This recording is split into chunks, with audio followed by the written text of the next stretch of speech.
Today we'll continue our learning on the standard OA.1.3 solving multi-step word problems. Today we are finally going to actually solve multi-step word problems using numbers. So we are going to be using the understand, plan, solve, and check model. I'm going to divide my paper and add a plan step in order to have some room to plan this as well. So I'm going to start by reading and annotating the text. This one says, Silas has 245 baseball cards. Chris has 2 times as many baseball cards as Silas. Kevin has 48 fewer cards than Chris. How many baseball cards do the 3 boys have all together? So I'm going to annotate my text as I reread it. Silas has 245 baseball cards. Chris has 2 times as many baseball cards as Silas.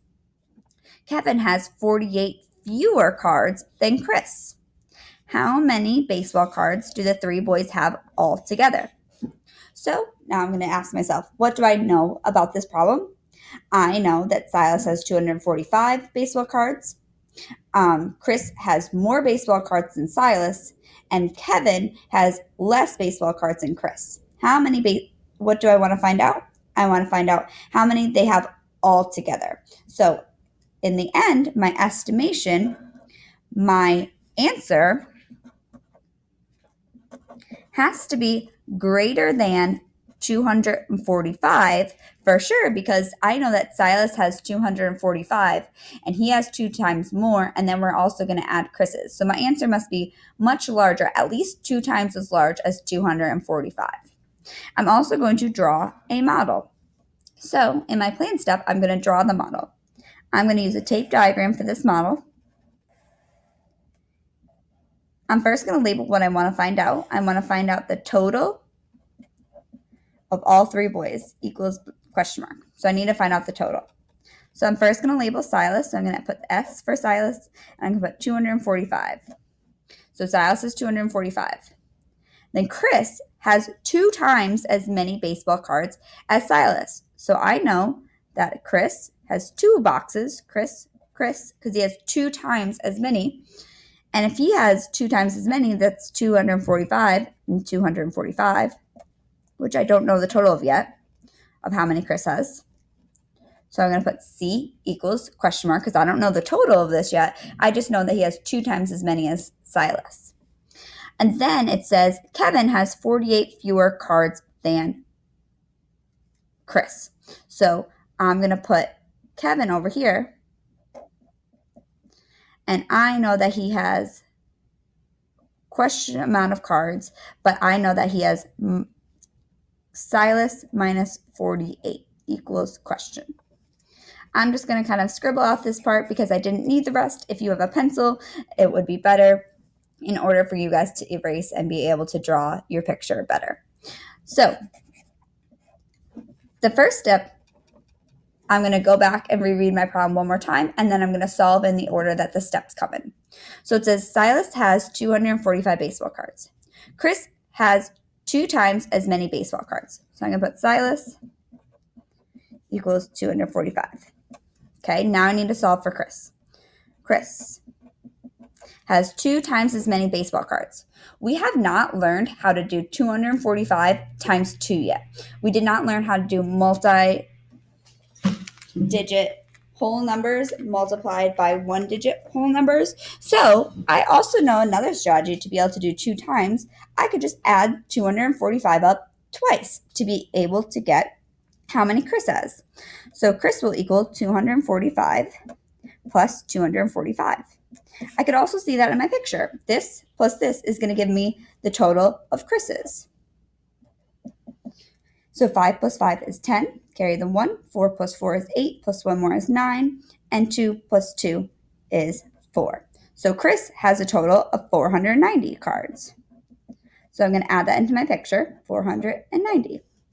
Now I need to find out how many cards Kevin has. Need to come to here. Kevin has 48 fewer cards than Chris. So I just figured out Chris has 490 cards. So now I need to figure out Kevin. Kevin has 48 fewer cards than Chris. So I'm going to take how many Chris has. And I'm going to subtract it because I know if fewer means less than, which would give me the equation or the operation of subtraction. 0 minus 8 I cannot do, so I'm going to borrow ones from the tens place. 10 minus 8 is 2. 8 minus 4 is 4, and 4 minus 4 is 0. So Kevin has 442 cards. Okay, am I done? Nope, because I need to find out how many baseball cards do the three boys have all together. I figured out how many each person has, but now I need to add them all together. So I'm going to put this little space over here, and I'm going to add them up all together. So Silas has 245, Chris has 490, and Silas has 442. Because I'm adding all these numbers up, I could put these all together and line them up 3 in a row. If I was adding one of them and subtracting the other, I could not use this strategy. 5 plus 0 plus 2 is 7.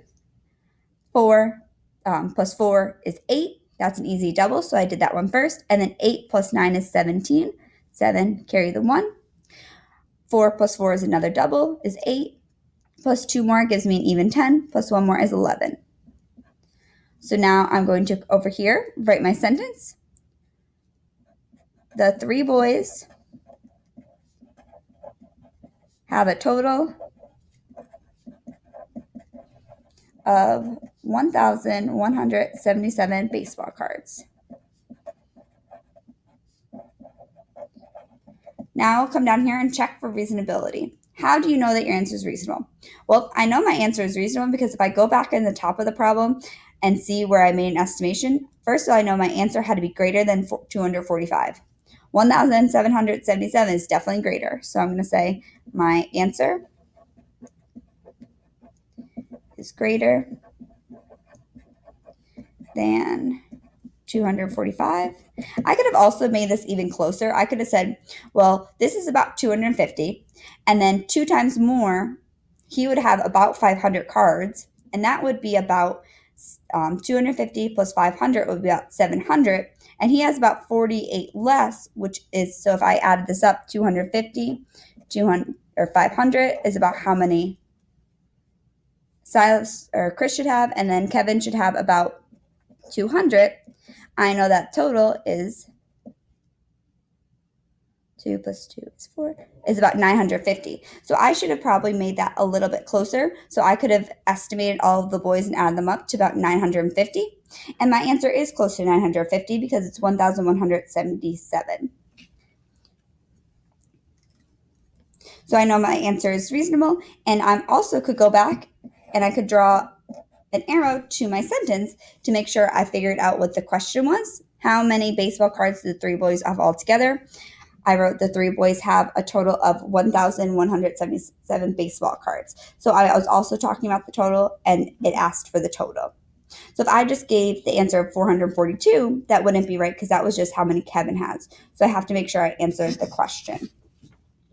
Let's do one more example. Carter worked for 8 hours and earned $96. If Carter got paid the same hourly rate, how much would he earn if he worked for 12 hours? I'm going to add my plan step in right here. I'm going to go back and annotate the text. Carter worked for 8 hours. He earned $96. If Carter got paid the same hourly rate, so I know he's going to get paid the same as much as he did there, how much would he earn if he worked for 12 hours? So I want to see how much he would earn if he worked for 12 hours. What I know about this problem is that Carter got paid for 8 hours, and if he worked more hours than that, I wouldn't know how much he would have got paid total. So to find out, I want to know how much he would get paid total for 12 hours worth of work. So I'm going to make an estimation. My estimation is I know that he made at least $10 an hour because I know 8 times 10 would give me 80, which is pretty close to 96. So he makes at least $10 an hour. If I do 10 times 12 hours, I know he will at least make $120. So I know that my answer has to be at least this. So I did that by rounding or estimating to an easy 10 to be able to find that he has to have at least $120. Now I'm going to draw my model. So if he got paid $96 for 8 hours. So here's his 8 hours, we'll say. 8 hours equals $96. I want to find out how much more. So 12 hours equals blank. So I want to see how much he would earn in 12 hours. I'm going to come over here and I'm going to solve my problem. So I know that when he worked for 8 hours, he got $96. And I know that when you work at a job, you get the same pay rate about every hour.